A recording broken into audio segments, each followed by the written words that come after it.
Boy, it took a little while for that thing to get started up. I don't know what's going on my internet tonight, guys, but welcome. It's time for another Friday Night Live. Tonight, we're going to talk about some new bait or some new tackle that's coming out at ICAST. So the ones I got permission to show you guys, but I'm excited. Let's get things rocking and rolling.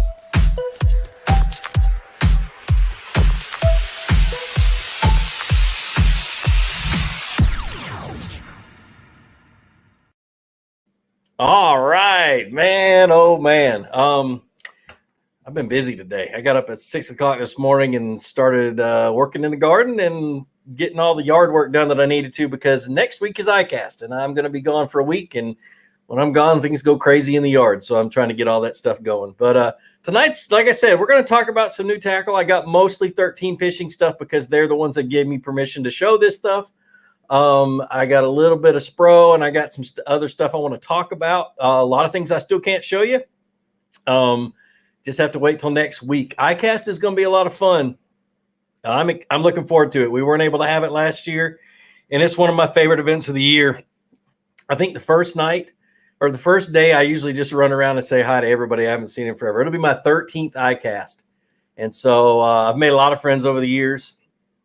And it's nothing more fun than going around and saying hi to people I haven't seen in a while. So welcome, everybody. Welcome. Parkey, welcome from Quebec. Man, when I was a senior in high school, when I graduated, just before I graduated, my dad took me on a caribou hunt up in northern Quebec for my graduation present. So it's the only time I've been up there, but it's beautiful up there. Gosh almighty, it was fun. It was in late August, so it was a pretty time of the year. So Stefan, what's going on?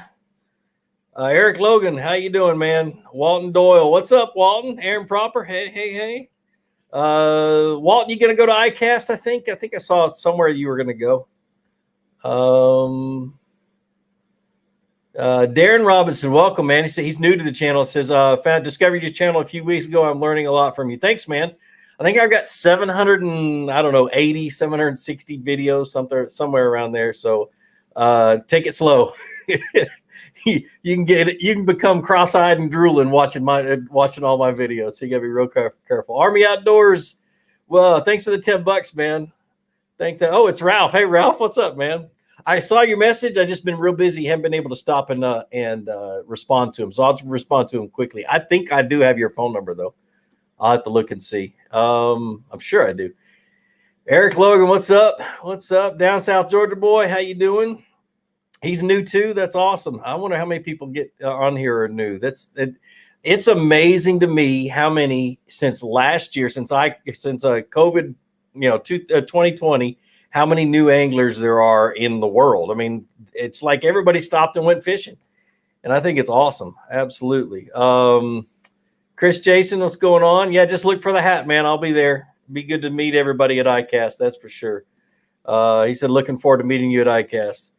So, we got 116 people on. So to start off with, I like the last 2 weeks, we have an official sponsor for this month, for actually 4 episodes. And our official sponsor is Signal Relief, which is basically, it's a patch that when you're hurting, you put the patch on and the hurt goes away. It is the craziest thing I've ever done. And you guys know I have posture issues. I'm lordotic, which if you guys know anything about bones, I'm reverse of having lumbar support kills me. I can't have lumbar support. That's why I slouch a lot, things like that. So I start hurting in my shoulders because of my posture. And this, after about 3 or 4 minutes of having this on there, that goes away. And it's amazing.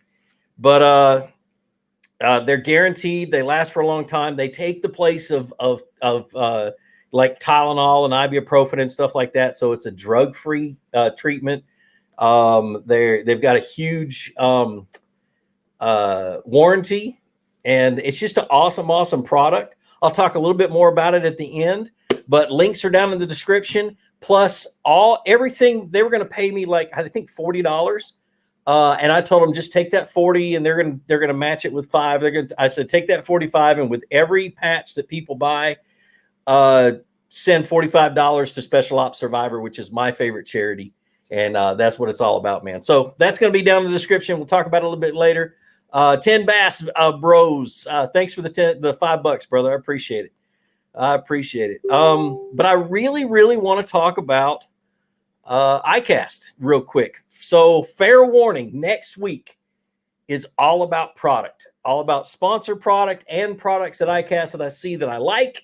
I'm just going to do a bunch of live videos all week, as much as I possibly can. ICAST starts Tuesday afternoon, goes Tuesday, Wednesday, Thursday, Friday. Friday, I'm usually ready to crawl under the bed and go to sleep. And so Friday I don't know if I'll be doing anything, but I'll try. So mostly Tuesday, Wednesday, Thursday, you'll see live videos. I'll walk around. I'll show you guys stuff and that kind of stuff. It's going to be fun.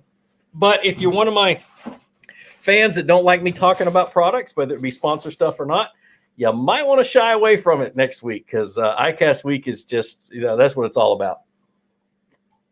With that said, I want to show you guys a few products real quick. So we're going to wait for the questions here just a little bit, and show you what's new. I'm going to start off. Let me get over here on my other computer. I'm going to start off with Seaguar. Seaguar announced one of their baits that's coming out, but I know a couple of more that I'm pretty excited about. Let me share that screen with you. There you go. If you guys can see it, I'm just going to go full screen on it. Give me a second. There we go. So the flapping frog, which is a hollow body frog that's got little kick tails or little kicking legs. And I've held one. They had one at a media deal that they had before the Classic Expo. It's really soft. It seems like the hook's going to get good penetration and everything else. I've never thrown it, so I can't give you any opinion on how it fishes and that kind of stuff, but it's one of those baits. And you can see down at the bottom of this one that there's a little bit of a keel. And with that keel, you'll be able to swim it across the mats and across the grass pretty good. So I'm pretty excited about that. We'll see how that goes. Now let's dive into 13 stuff. Let me get up here. Crap. Apple always gets me sometimes. All right, 13. New products from 13 Fishing. Like I said, this is what it's mainly going to be about, mainly because they're the only ones that have shared, that I'll given me permission to talk about the new stuff. And so the first one is going to be the Kalon spinning reels. And I'm going to run through them as fast as I possibly can, because there's a lot of new stuff coming out from 13. But you got the Kalon C, which is right here, the Kalon Blackout, and the Kalon A. And I'm going to go full screen on me, and I'm going to show you them up close and personal. So this is the Kalon Blackout. This is the one I'm really excited about. I'm on. You get the focus. There we go. And so it's got a 5:2-to-1 gear ratio, which is fairly slow, but that's typical for a spinning reel. Really smooth, good reel. I've got a second one that's got line on it out on the rod, and really good smooth reel. These are going to retail for, and I'm going to get, like I said, I'm just going to breeze through these. I'm not going to spend a whole lot of time on them. It's going to retail for $80 is what that reel is. So that's a really good spinning reel for $80. Nice and lightweight. The Kalon C, which is this one right here. That thing's just gorgeous. I have not used this one yet, so I can't give you the ins and outs of that one. But, and of course, it logged me out. Give me a second. And the Kalon C is going to retail for, why my internet is so slow, for $90. And roughly $90. Their ultralight one's $80, but that one's pretty cool. And then this one, the A, which is a super smooth reel, I think it's only $60. Yeah, it's only $60, and it is really, really smooth, and it's a high-speed 6:2-to-1 gear ratio reel. So that one might do some people good. All right. So do you have the weight of these reels? I think I do. Let me look at one real quick. Let me pull one back up. Let's see. The weight is... like the one I was holding, the 2.0 is 8.46 ounces. So all of them seem like they're pretty close to the same. But that's the Blackout is 8.65 ounces. So, and I'm not going to dig all in. Like I said, I'm not going to dig into the details real quick. You guys can actually probably go to the 13 Fishing website and look at them yourself. Now, let's go back to share that screen. All right, so I'm going to breeze by this one, the Envy Black, which is their high-end rods. They got some new ones coming out with all new blanks and new reel seats and new grips and everything else. The Portuguese cork, and I mean, it's just an awesome one. I think those are like $350, $400, way out of my price point, but they do make some good stuff. Yeah, $350, $375. So, and let's see. So that's Ricky. That's their rod guy who designs all their rods. The Omen Gold, which is their walleye stuff. I'll breeze past that. Omen Panfish and Trout. Another one I'm going to go by, but that's a beautiful rod. And this is the one I'm excited about. Guys, they are bringing the Blackout back. So if you remember the Blackout, it is the one that, I mean, everybody loved this rod. At $80, everybody absolutely loved this rod. Best $80 rod I've ever had. I'm not going to dig into the meat and potatoes. Basically, they're $80. They've gone with a change in the reel seats. They've got the skeleton reel seats, so your hands are always touching the blank. It's just it was a really good rod when it's out. They've got a better blank than what it had when 3 years ago when it was out. Better blank, better reel seats. I think it's the same grips though. They're smaller though, different shapes, but I think it's the same EVA foam if I remember correctly. Oops, I wasn't supposed to show you that one yet.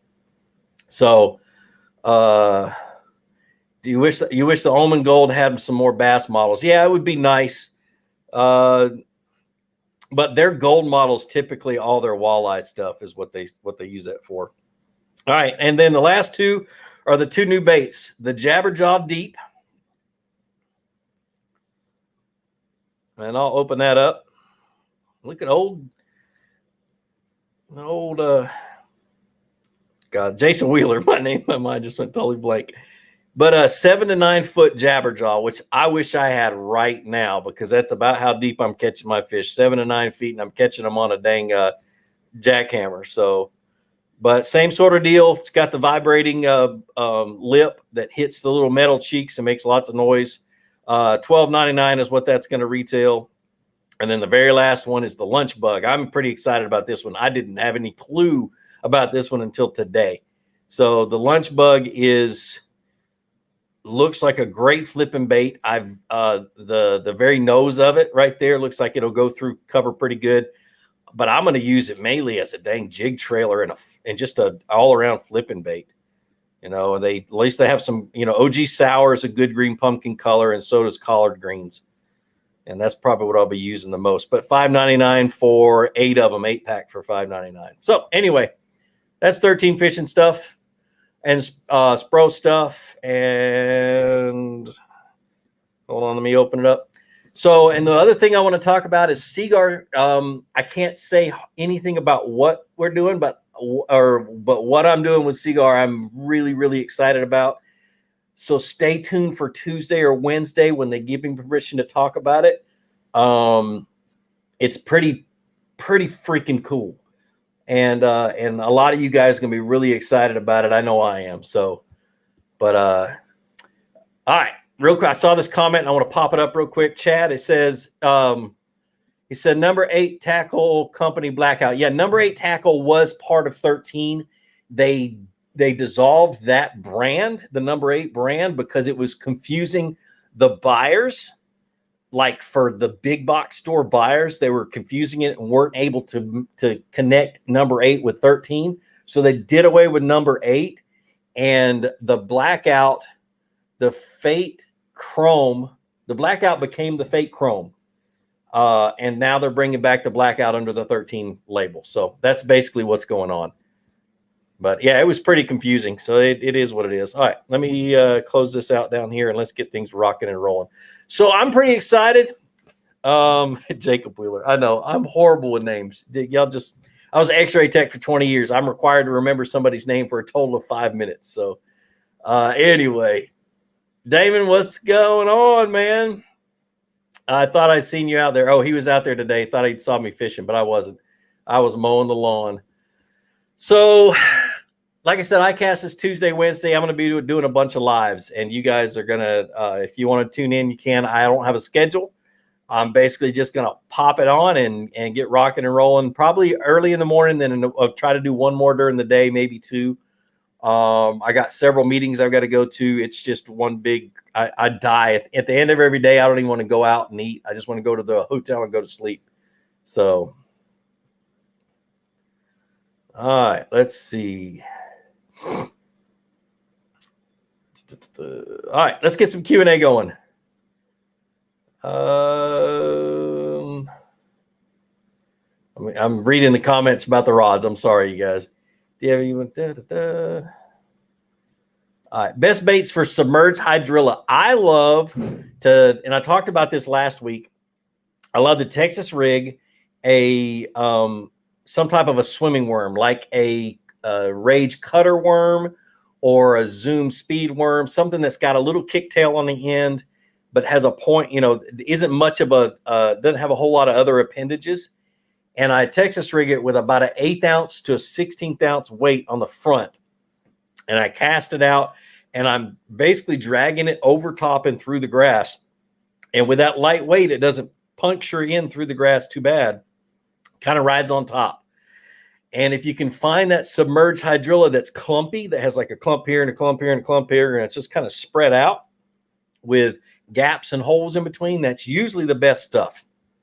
And you just cast it out and slowly drag it through that stuff. When you get to a hole, let it fall down and just work your way through the grass, and you'll catch a lot of stuff like that. I've got a couple of videos about how to catch fish out of the grass, out of submerged grass, but one of them talks about that worm in particular. I shot it on Chickamauga several years ago. All right. I'm going to just drop down to the bottom and go. When was the last time you came and fished the hill? Somebody in the newspaper wanted to do a story about me, I think 4 years ago, and I went there and went out fishing with them. So I think that's the last time. So it's probably been 4 years. Man, I miss that place. Never thought I'd say it, because when I fished it, I hated it. But man, I knew it well enough to go catch fish every day. That's for sure. King RJ 1223 says, if I'm fishing a worm Texas rig style, which bullet weight size should I use in little to medium grass? 5/16 to 1/8 to 5/16. You can go get away with a quarter too. If I'm just flipping and trying to get it down to the bottom, I'm going to throw a 3/8. But you always want to try to get by with the lightest weight you possibly can, but still be able to fish it efficiently. So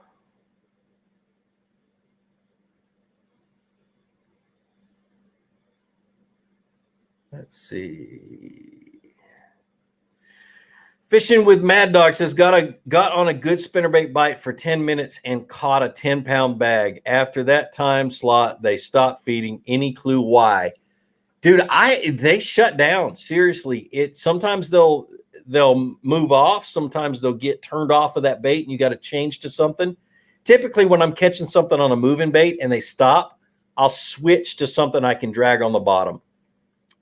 Maybe not a jig, but something like a worm or something I can fish a lot slower.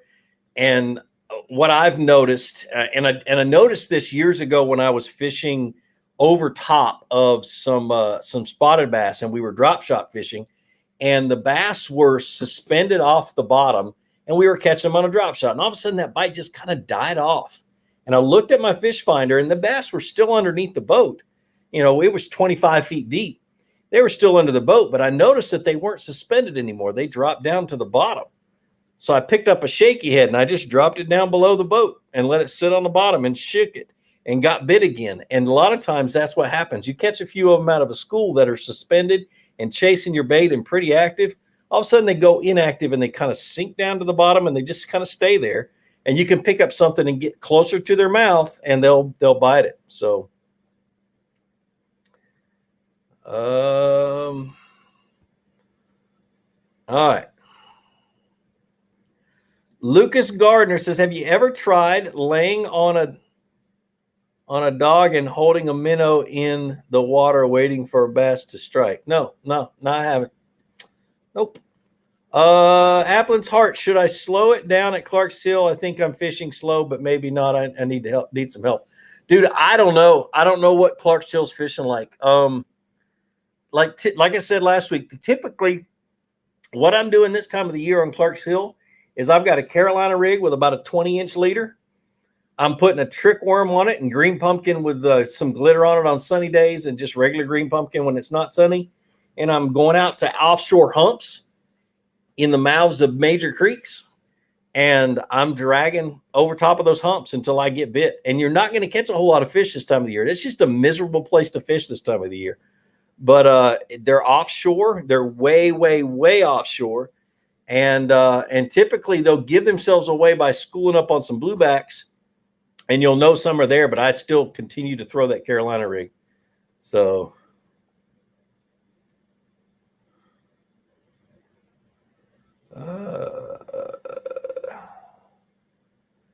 best crankbait baitcaster combo. It all depends on what brand you want, but typically what I'm looking for is I'm looking for a 7 or 6 3-to-1 gear ratio reel or some type of a 6-speed reel to a medium moderate or a medium heavy moderate power or moderate action rod is what I'm looking for. 13 has some really good ones in several of their models, depending on what you want to spend. But like I said, just a 6-speed reel with a moderate rod, and you're good for a crankbait. So for any kind of a crankbait, really, if you go to the heavier crankbaits and the deep divers, you want a really long rod so you can make the longest cast you can and get the deepest you can, all that other stuff. My deep diving crankbait rod is a 7'11" medium heavy moderate, and I still use a 6-speed reel. So.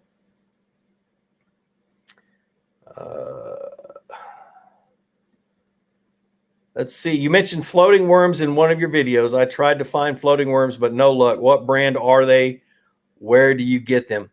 Now, floating worms aren't super important, but when I fish a floating worm, I'm looking for a worm it's still going to sink because of the hook, but I'm looking for a worm that's not going to sink fast and it's weightless. Man, this eye right here is bugging me. Gosh, I probably got grass in it.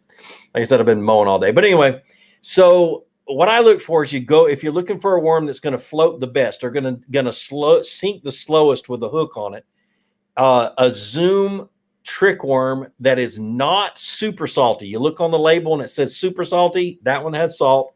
If it doesn't say super salty, they're saltless. Salt causes a bait to sink. So it just gives it more weight. So that's what you kind of want to look for, is you want to look for something that doesn't have any salt. So hardly anybody sells floating worms anymore. That's just a technique that people talk about, and we call it floating worm, the floating worm technique. So never fish John's Lakes hook and bass. I never have. Cody Bell, what's going on? He says, do you think it would be a great idea to do a fishing collaboration with Richard Green, the Fishing Machine? I honestly have only seen one of his videos. It'd be cool. I mean, he seemed like a pretty neat guy, but yeah, it's just one of those things. I'm so busy doing what I'm doing around here that collaborations just will come along and we'll do them when we do them. So I'm not sure. I'd have to contact him.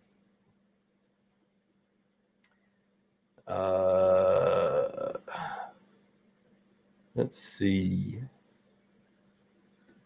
Whew. Is that Icky Frick? I hope that's not your real name. I know it's not. It's hard, but it's massive. There's a lot to miss. Oh goodness. What battery setup do you recommend for a kayak? The one you can afford, honestly. I use Dakota Lithium, and I use the 100 amp hour or the 54 amp hour for my trolling motor and my electronics, because I'm using two fish finders, and both of them draw a lot of power. I'm using a 30 amp hour battery, and that barely lasts me the day of fishing. So that's what I'm looking for. But definitely lithium. It just keeps your boat light and that kind of stuff. And depending on what kind of power you're going to be drawing from whatever you have on your boat, it will be the size of the battery that you need. So There you go. It's a good one. Aaron Lee Hackworth over at Facebook says, trying to learn offshore fishing. Any tips? Best location to start? I always start on a point. Early in the morning, I'm going to look for a big point in the area of the lake that I want to fish. I'm gonna look on the map, and I'm going to look for a steep side of that point, and I'm going to start right there on that steep side, still casting up shallow, because early in the morning those bass are going to be up shallow, somewhere on that point or somewhere in that area. But I'm going to, as the sun comes up, they're going to drop down and they're going to get along that steeper bank, that steeper side of that point. That's where I'm going to start. Offshore humps, creek channels. One of the biggest tricks that I have never done a video about, and I really need to, is creek channel edges or drops. And what I do is I take my fish finder, I go out in the middle of the lake, or I go out in the deep part of the area that I'm fishing, and I look for balls of bait fish. And I'll see, one here, one here, one here, one here. And I say, okay, all of these balls of bait fish, or most of these bait fish, are between this depth and this depth. So usually a 5-foot increment, like 10 to 15 feet. And that's where they are. So then I go to the creek channel and I run that creek channel all the way up. And I usually use a map more than I look for it on my fish finder until I get to that area. But I run up that creek channel and I try to find where the edge of that creek channel, where that drop on the edge of that creek channel is between 10 and 15 feet. And then I look for an outside turn. And I fish and I look at that outside turn and I start there and I work my way back and forth until I see fish on the fish finder. And then I stop and fish. And if they're on the edge of that drop, typically they're bass or some type of major predatory fish, but usually they're bass. And that's when I usually find them. So the depth of the bait fish and the depth of the drop have to be the same.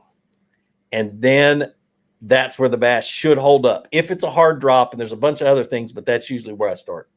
Whew. Now you know why I haven't made a video about it. It's a lot to explain. It really is. And I really would love to do a really good job of, showing the map and all that other stuff. So Darren Leonard says, I think Z-Man makes a good floating worm. Yes, all Z-Man baits float. They definitely do. I like my floating worms to actually sink a little bit with the weight of the hook. So Lou Vang, you coming to Minnesota to ice fish? Let me think about it. No.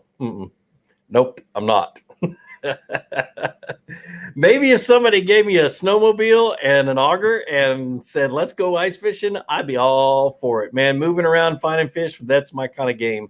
But sitting in a box staring at a toilet hole all day long, I can't do that. I don't drink, and so I won't be getting drunk enough to enjoy it. Vinny, what's going on? It says, for Carolina rig, how long do you leave the leader for summer bass fishing? Typically, I don't fish a long leader in the summertime. Like I said earlier, 20 inches about tops. 18 to 20 inches is about where I'm at. And they're easier to cast long distance the shorter the leader anyway. So, all right. Will 13 fishing jabberjaw deep have a rattle? Would you know? The rattle is the bill. The bill hits little metal cheeks that are right inside that groove, and that's your rattle. There is no rattles in the bait itself, but the noise is coming from the bill. So, never fished Quabbin Reservoir. Michael, I haven't done that. Andrew Watson, have you seen or used front runner setup on spooks? Watched a video on it today. Looks interesting. I've never used a front runner. I've seen people use them and they work great. From what I know, the guys that do use them. I used to use the thing called a popper and a dropper, which I take a popper, take the front treble hook off because the leader would always get wrapped around that front treble. And then on the back treble, I would tie an 18-inch fluorocarbon leader, about 20-pound test, pretty heavy, and a doll fly on the end. And I'd pop that thing around, and that doll fly would come up and sink down and come up, sink down. It was a great spotted bass bait. Haven't fished one in years, but it's just a little shiny marabou fly that I would tie around a treble hook that hangs 18 inches off the back of the popper. So learned that one from Mike Buca, old bullshad Mike Buca. Have you seen? Oh, I already read that one. Sorry.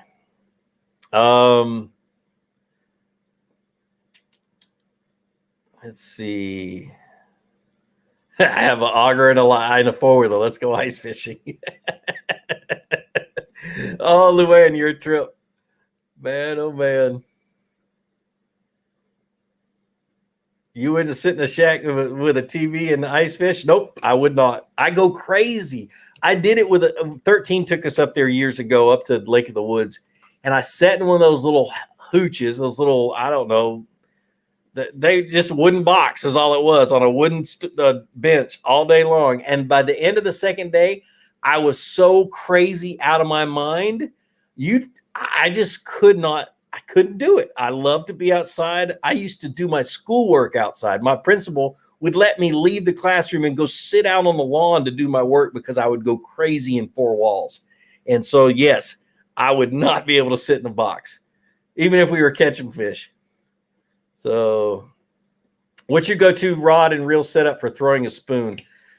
I typically throw pretty good sized spoons, like a 6-inch, and I'm throwing it on a medium heavy fast action rod. I don't like a moderate rod. It loads up way too much. I feel like I just don't get a good accurate long cast with it. So I usually am just throwing it on my jig rod with like 15, 17 pound test fluorocarbon. So have you fished Oconee Lake a lot? Yes, I have. A lot. I grew up in Covington, so that was my lake. So I learned to ski on that lake and everything. Oconee is a fun lake to fish. Just don't leave Sugar Creek most of the time. I used to fish the Wednesday nights out of a 14-foot John boat with an 8-horse tiller, and did really good on it. They thought I was crazy, but I did really good on it. So SNS Outdoors, good question. He says, what's a good lure to fish brush piles and your favorite soft plastic to fish in the fast-moving murky river? Whew. Well, good lure to fish brush piles. I usually flip a creature bait into brush piles or a shaky head trick worm. It's usually my two go-tos in a brush pile, just because they can go in and come out pretty easy. They're pretty efficient, and they get bit. Favorite soft plastic to fish in fast-moving murky water is going to be a fluke. Any kind of moving water. Murky, I'm still going to look for the clearest water that I can find, but it's going to be a fluke, and I'm going to work it pretty quick. Oh, let's see.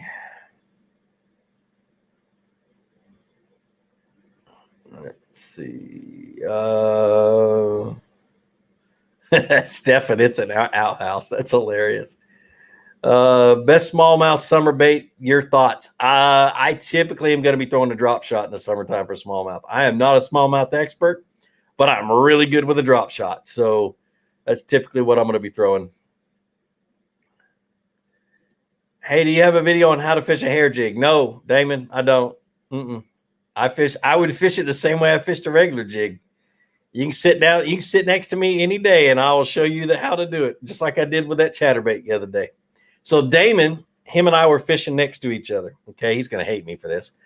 He hates a chatterbait. He finally caught his first fish on a chatterbait the other day after I showed him how. But anyway, so we're sitting there, and he's less than a cast from me. And I'm like, I'll turn over to the right, and I make a cast directly behind his kayak. And I'm like, hey, Damon, let me show you how to catch a fish on a chatterbait. And I slowly reeling it back. And he says, if you catch one, I'm going to, and I went, oh, and I laid into about a 4-pounder. Oh, man, he was ready to come out of that kayak. Poor guy. It literally was right between me and him. There was a school of fish. That was fun. And then I caught how big was that other one? 22 3/4 inch. So about a 6 right after that. So what pound line should I use for largemouth bass? A good all-around pound test line for largemouth is 12-pound line. It's not about the weight of the fish. A lot of people think, well, it's 12-pound line we add. Let me try to explain it this way. You don't want the line to break while you're fighting the fish, and the fish can pull harder than its weight. 1. 2, bass love heavy, thick cover. They love to stay in the grass. They love to stay in brush piles. You got to have enough line to be able to get that bass out of there without breaking you off. And so a lot of people will say, well, why do you fish 65-pound braid? The bass is only 4 pounds. Right.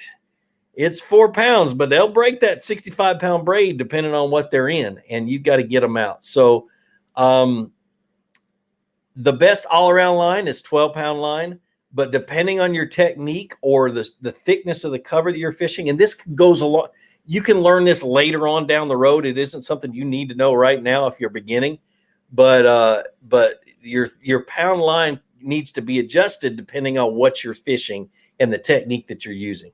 So it gets into like the more advanced stuff anyway. Tori Bowen, what's the purpose of using a leader line? I've only tied off on my main line. I use a leader when I'm using, a lot of times when I'm using a main line of braid and I'm fishing clear water and I don't want the fish to be line shy or spooked because of the braid. Some people don't believe that they do get spooked. I do. And so if I'm fishing clear water but I still need the performance of the braid, like maybe abrasion resistance, if I'm fishing docks or sensitivity or that kind of stuff, I'm going to tie a leader onto it. The length of the leader is just going to depend on what I'm fishing. Docks, I like a short leader. Reason being is because when I get bit and I set the hook, if that bass likes or will wrap me around, if they wrap me around the dock post, I can let some line out and let them fight on with the braid wrapped around that dock post and not the fluorocarbon. And the braid can withstand that abrasion. And then once they've worn themselves out, then I can go in and I can slowly reel that thing out and around the dock post and get my fish, and I haven't lost it. If you use straight fluorocarbon, a lot of time they'll rub it to where that fluorocarbon breaks and you lose your fish. So anyway, that's one of those tricks. That's why I use a braid or a leader. And also with spinning rods, I always use a leader, just because most of my spinning rods, I'm fishing finesse techniques, and I need all the advantages I can get of that fluorocarbon line. So,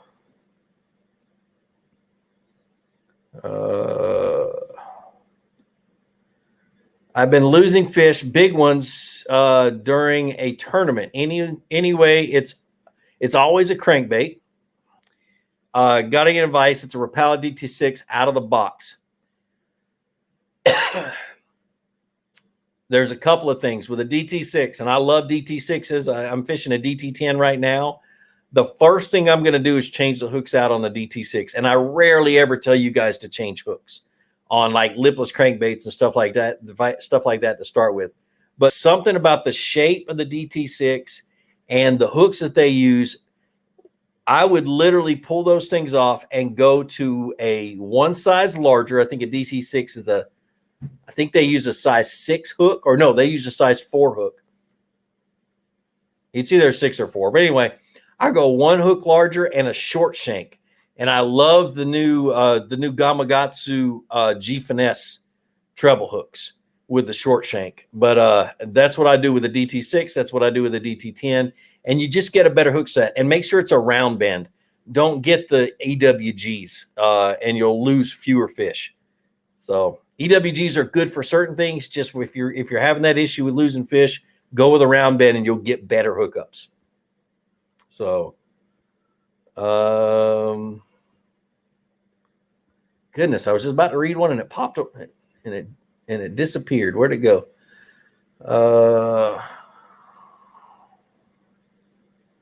Oh, hooking bass. That's funny. He says, have you tried to fish a fluke by dragging and pausing it through the water column? My girlfriend is doing that and it's out fishing me.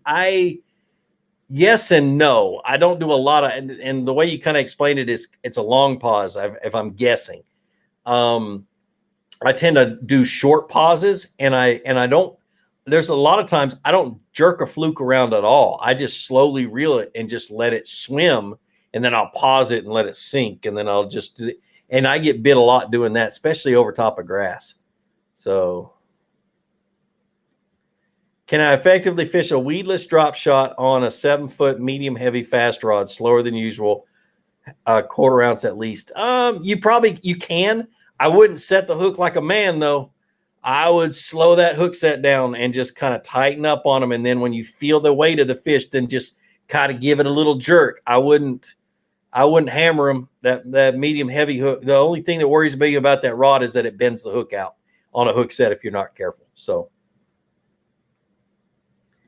when's the time to throw painted spinnerbait blades? Only time I ever throw them is in muddy water. I don't have a lot of confidence in them, except in muddy water. So that's the biggest thing.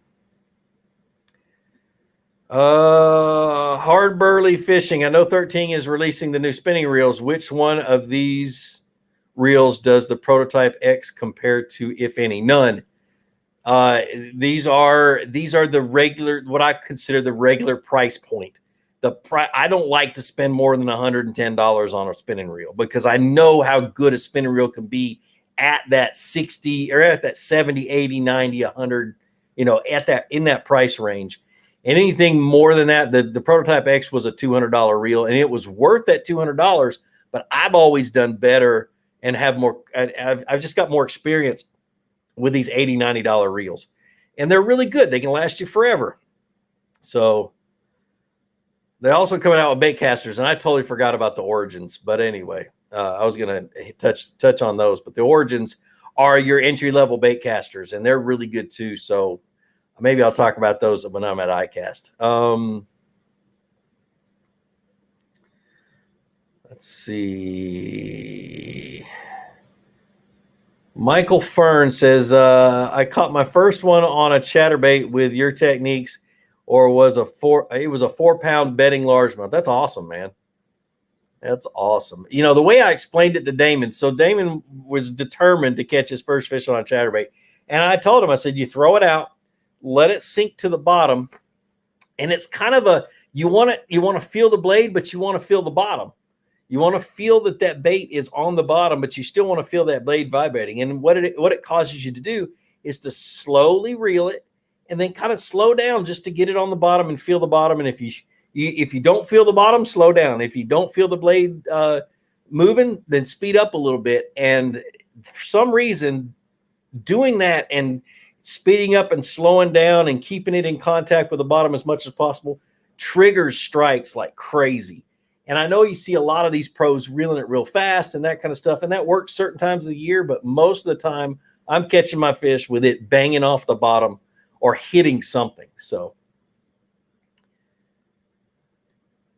Peter, man, thanks for the $5. He says, Barren River Lake next week, what should be my primary technique? I don't know what the Barren River is. Most rivers I'm throwing moving baits to start with. I'm usually in or taking the risk of getting stuck in the rocks and throwing a shaky head, or some type of a jig. But usually I'm throwing like a spinnerbait or even a swim bait and working the rivers. But I don't have a lot of experience in rivers. I have caught a lot of fish in rivers when I do go, but yeah, I don't know much about the Barren River at all.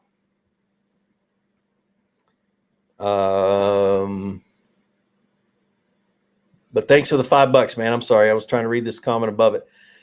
Matthew Wadziger says, I can't get any action when using any lures. So you can't catch any fish when using any lures. Okay.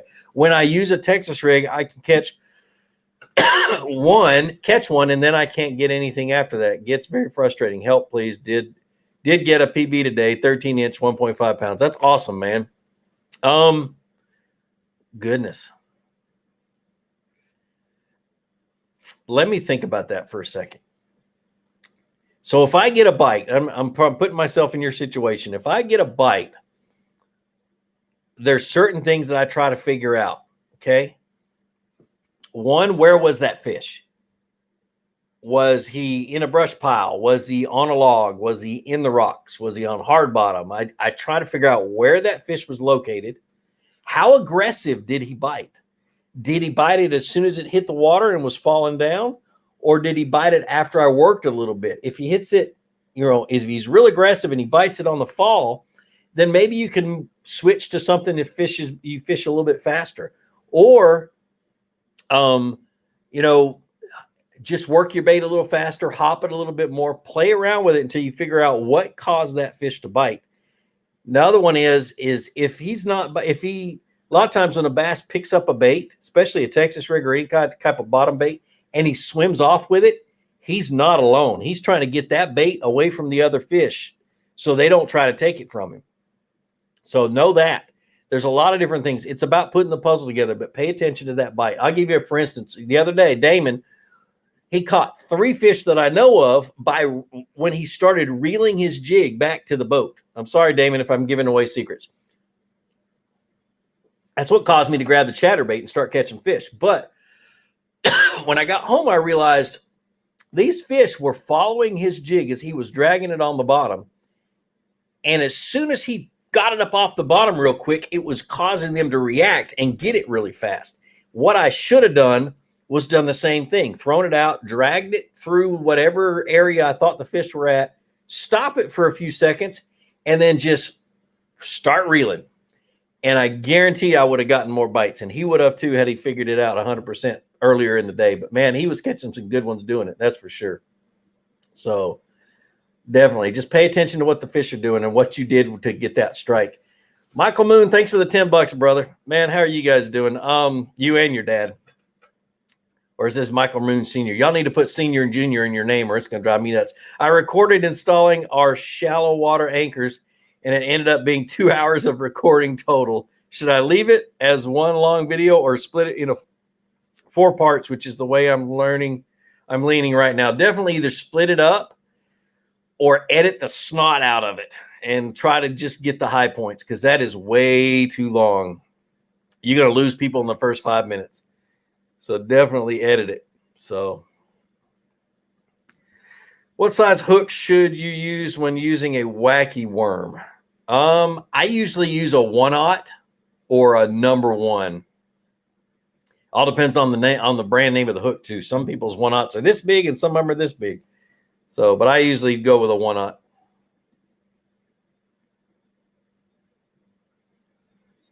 All right, so that was Michael Moon Jr. I got you.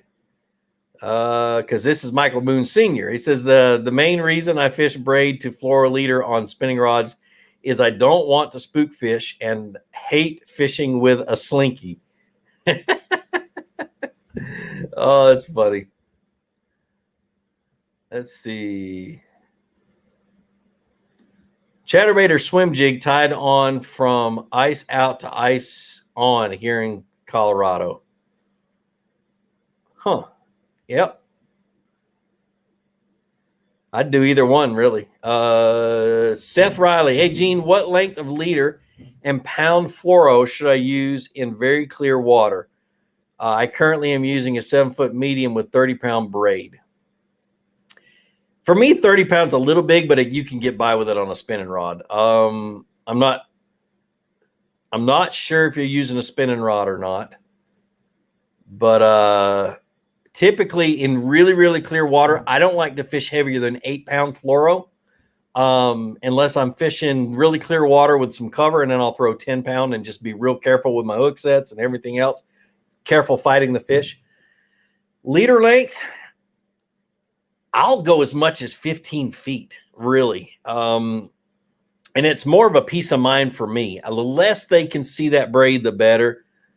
But 10 to 15 feet is about a good distance, a good length. Let me get a swallow of water real quick. I can always tell when we got 15 minutes left is when my throat starts drying out. I really need to start getting guests on here, which I have a few of them I've been talking to and lining up. Then maybe we can make it last longer and I can talk longer.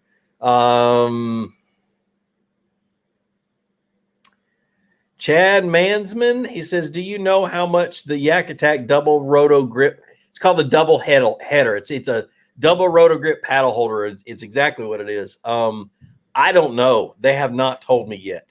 I love that thing, dude. And I don't use it as a paddle holder, but if any of you guys who paddle and fish, if that paddle has ever gotten in your way, you're going to love the double header, mainly because you can quickly get that paddle the heck up out of the way just by dropping it on those 2 rotor grips. It's not going to fall in. It's not going to be in your way. It's going to be right along the side of the boat. You can fight the fish around it. I just think it's a genius thing. I use it to hold. Ooh, we got lightning coming. I use it to hold my my live scope pole, the pole that has my live scope transducer on it. And I literally can pull that sucker up out of the water and plop it right on there and go, and I don't have to worry about anything. It is the coolest thing. And you'd think it would get in the way, and it really doesn't. The only thing I worry about is, will it get in the way of paddling? And I don't know it. I guess it just depends on where you put it on the side of your boat. So I would put it like way up in front of me if I was paddling. Terrence Hurst. Hey, Fluke, what's the best way to get started with fishing glide baits? That's what I'm doing this year. Is I'm trying to, let's put it this way. I'm trying to get started fishing glide baits. I've got the baits. I've got the rods. The best thing to do is the same thing I do with every other bait. Leave everything else at home and go fish the bait you want to learn, and force yourself to catch fish on it. And the other thing is study how you fish it. We got the internet now. We got YouTube. Watch as many videos as you can about glide baits. You won't find one made by me, I promise you, because I'm still not at that point where I'm even confident telling you guys how to go catch a fish on one. So, but yeah, dude, definitely take it out and go fishing with it. Hey, Gene, what do you prefer, pond hopping or lake fishing? Woo.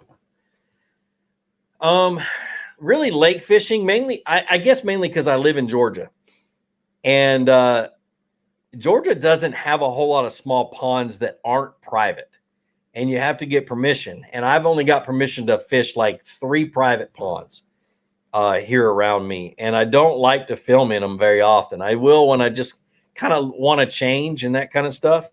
But that's the reason why I push kayak fishing so much, is because I know a lot of guys are in the same situation, especially in the South and the Southeast. It is hard to find public water that is a small lake or a small pond. And so the best thing to do is to get a boat and get out and go fishing.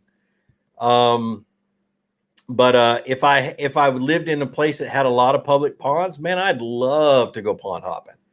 Literally, give me 2 rods and a little bit of tackle. Heck, 1 rod and a Ned rig, and I'd have a blast. So, Matthew Wadsker, thanks for the $10, brother. I said, thanks for all the info. Everything I know, I've learned from your videos. Also seen the video the wife posted, and not only can you fish, but you have pipes. He's talking about me singing the national anthem at the Braves, the Rome Braves game this past Saturday. Yeah, that was a lot of fun. I haven't done that in years. I used to do it in the Army. I was in the choir, the Army Hawaii choir for a little bit. I sang bass baritone. But man, I haven't sung the national anthem in front of people in a very long time. It felt really good. I did mess up on one. I started singing, and the echo just threw me off. And I typically can sing that song without thinking about it. And I missed one word, and I can't remember what that word was, but my daughter was sure to tell me when I got into the stands. You know how they are. But anyway, yeah, she let me know I messed up real good. Michael Melvin, thanks for the $5. He says, if you're hopping roadside ponds in mid-Florida, what are you throwing? I'm throwing I was going to say Ned rig, but Florida grass. I'm probably just going to throw a Cinco, to be honest with you.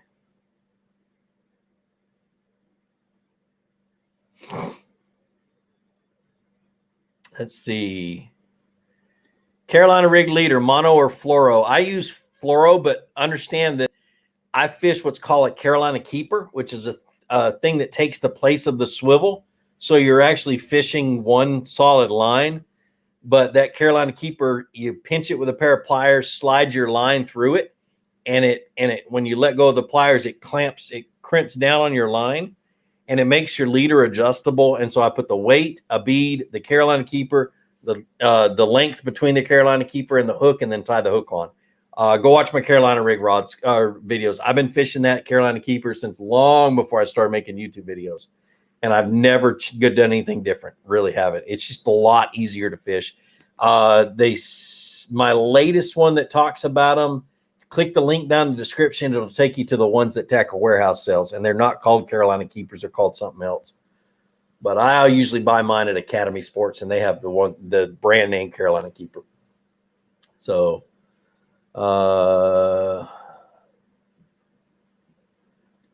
is it bad to fish the same pond, river over and over? Does it add pressure on the fish, or is it okay to fish ponds over and over? It's okay.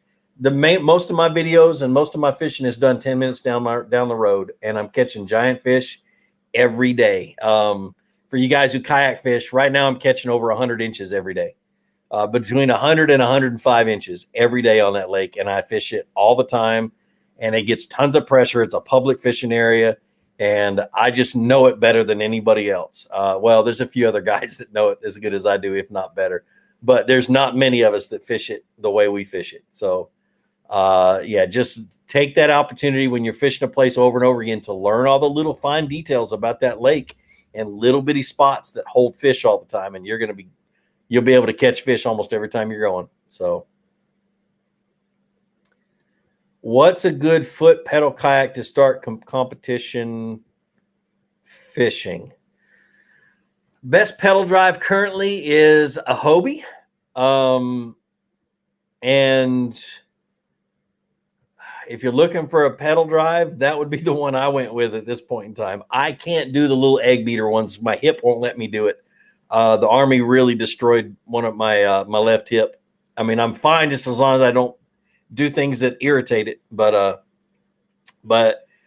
you know, the Hobie's a really good one. The Native is a decent one. I know Damon has a Native and he loves it. It just all depends. You know, what I look for in a pedal drive is I want a pedal drive that I can maneuver and I can pedal it and fish at the same time. If I have to slouch down and get my feet way up in the air and start pedaling, then that's not one I want. I want one that I can fish effectively and pedal at the same time. That way I maximize the number of casts that I make during the day. So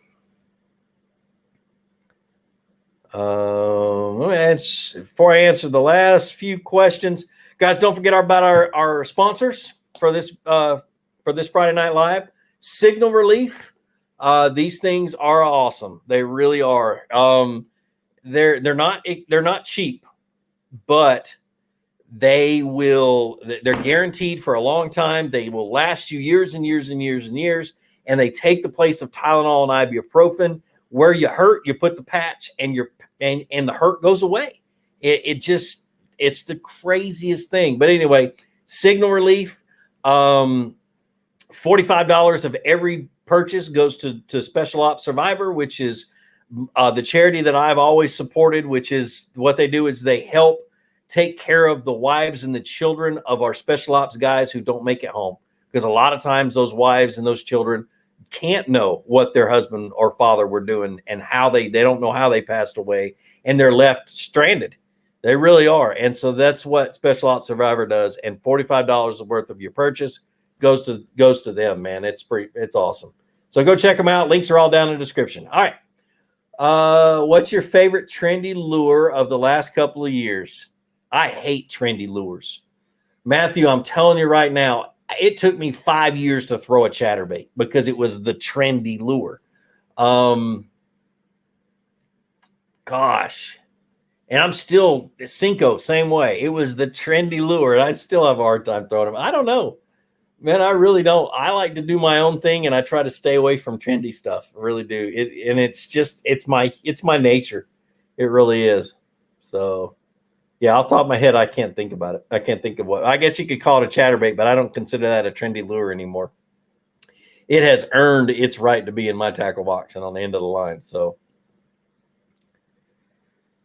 what's your favorite braid brand model? I'm sponsored by Seaguar, but I've been sponsored by them for 5 years and been using their stuff for 15, actually longer than that, 17 years.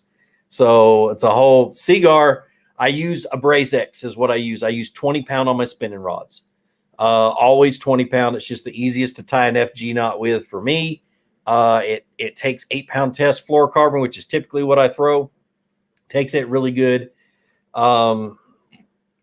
But yeah, it's going to be a Braze X, or not a Braze X, Smackdown. Gosh almighty. Seaguar Smackdown. It's just a really good smooth braid. You don't hear it coming through over the end of your rod like you do the more coarser, if that's a way of explaining it. But the rougher braid, it's just a really smooth, really nice braided line. So, and I use their high vis stuff. Flash green is the color. So Luann Clapp talking about a kayak. Yes, try it before you buy it. Definitely don't go buying a kayak. A lot of us have made that mistake, me being one of them. Don't buy a kayak before you get a chance to go try one. Even if you get on a Facebook page, find some people that live close to you that have the kayak that you want to try. 9 times out of 10, they're going to meet you somewhere and let you try out their kayak for a few minutes. Or they'll be like, hey, I'm going fishing here. Meet me here at this time. I'll let you paddle it for a few minutes and check it out. We love to show people our kayaks. And I've let so many people jump in my kayak and paddle it around. So definitely try it. You can go to your local paddle shop and test drive one. Find out when their demo days are. See if you can rent one out. There's a lot of different ways you can do it. Just do it, man. It's worth it. Absolutely worth it. So if not, your favorite kayak will be your second one. I promise. Let's see. How do I increase hookups with a frog? 2 things. When you get bit, go, I'm going to set the hook. It's literally what I do, what I used to do. Now I have a couple of other tricks. I fish out of position to set the hook. I fish with my rod low to the water and off to my right just a little bit, which causes me to reel towards the fish and then set the hook back. And it makes me run that rod out and away before I can set the hook. Then put your man pants on and set the hook. Act like you want to rip that fish's mouth completely off its body. You've got to set the hook hard, but give it that 2 to 2.5 to 3 seconds before you do that to get their mouth around it good and start to turn away from you. And then you can set the hook and you'll get a good hook set. Definitely. Oh, I remember when I was guiding, I used to tell people, put your man pants on. Oh, man. Let's see. Darren Robinson, don't know if you're seeing this, but what do you use medium light rods on? Medium lights are my finesse stuff. I use drop shots. Medium lights, I use drop shots, Ned rigs, 1/8 ounce and 1/16 ounce shaky heads. The biggest thing is you don't want to use it with something that has too thick of a hook, or you won't get a hook set. So just light stuff and real finessey stuff. I also, the pound test, if I'm going to drop down to 6 and 4 pound test, I'm going with a medium light just because it doesn't have so much backbone that it's going to break that line just in case maybe I screw up and don't set the drag right or something like that. So I'm real careful with it, but it's finessey. It really is. It's what I use for my finesse stuff. Joshua Helton, thanks for your service. Can you give the young ones some advice on military service? I'll give you a little bit of advice. Okay, so my brother-in-law was my recruiter. And so what he couldn't tell me as a recruiter, he could tell my sister, and then my sister could tell me. And so I learned a lot about that whole situation. I learned how to get the job that I wanted, and I guess that's how I got to be an X-ray tech in the Army. But the biggest thing is in basic training, don't roll your eyes. Do what you're told to do, no matter how stupid it is. The dumbest thing I've ever done in the Army was paint dirt green with green spray paint because some general was flying over in his helicopter and they didn't want him to see the dirt patches in the middle of the PT field. I don't know why. That was stupid. I did it anyway. I didn't complain about it, just did it. Number 2 is don't be afraid to volunteer, because a lot of times good things happen from volunteering. I volunteered to be a Sergeant Major's driver, and it was a great thing I did. One of the best things I did in the Army. Those are the ones that pop in the top of my head. Enjoy it. Use it for what it's worth. Get the best training. Go to school while you're there. Use the opportunity to get free schooling, and then get the heck out and get a real job or a good job. So, or go, if you're going to go full on, go until you retire, and because it's a great retirement too. So sometimes I wish I would have, and sometimes I'm glad I didn't. So Fishing on the Hope says, bro, I didn't know you could sing. Just seen you singing the national anthem at baseball game. That's cool. Yeah, dude. I've been a bass baritone. I've been singing since I was in front of crowds since I was 5, 4 or 5. I remember singing Christmas songs or Christmas carols at my church when I was 4 or 5. I can't remember how old I was. And then, yeah, just always been doing it. Been in a choir, been in choruses, been just love to sing. Always loved music. Play the guitar. I play the drums. I used to play the drums. Don't ask me to do it now. But definitely one of my favorite things to do. That was a great deal. So, all right, last question. I could go on forever, but my voice won't let me. First person to mention my beard. Goodness, Travis, thanks, man. He says, no, I mean, David, thanks. He says, my beard looks better. I did trim it quite a bit. I took 3.5 inches off of it because it was just getting too hard to handle. And I didn't want to have to worry about fixing my beard every day at ICAST. I just wanted to be able to get up and wash my face and get ready and go, you know? So do I still snell my flipping hooks? Garrett Haynes? No, I don't. If I'm using braid, I tie a Palomar knot, and I've lost a lot fewer fish with a Palomar knot than I ever did with a snell knot. So, and I tested that crap out for a year before I decided I would never tie a snell knot again. No, let me correct that. The only time I ever will tie a snell knot is if I'm using a weight that's heavier than 1.25 ounces. That's when I'll snell it, because that's when it really seems to kind of even out, make a little bit bigger of a difference. So, all right, guys, it's been great. It's been fun. Thanks for joining me. I love you guys. Thanks for following. Stay tuned for all the live videos that I'm going to try to do next week at ICAST. There will not be a Friday night live next Friday. I will be driving home. And so, like I always say, be sure to introduce somebody to fishing. Introduce them to my channel. Let me help you teach them how to fish. More importantly, get out on the water. Go out and catch some fish and have a great day. We'll see you.